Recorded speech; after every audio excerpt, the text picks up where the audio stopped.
says here, in the previous version of this function, you push the remainder of input divided by 2 to binary array. Then later you reversed and joined the entries into a binary number string, but it would be easier to use string concatenation within the loop to build the binary string from right to left, so you won't need to reverse it later. I think the word concatenation is something you add or like connect or amalgamate. I don't know.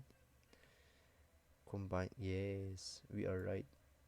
Combine, amalgamate.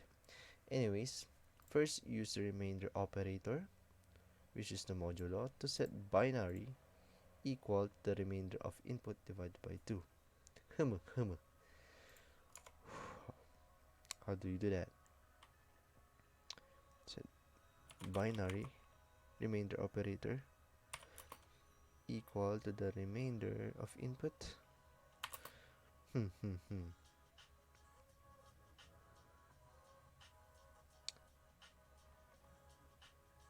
So I guess remainder of input would be the input, and then we use the remainder operator, which is the modulo,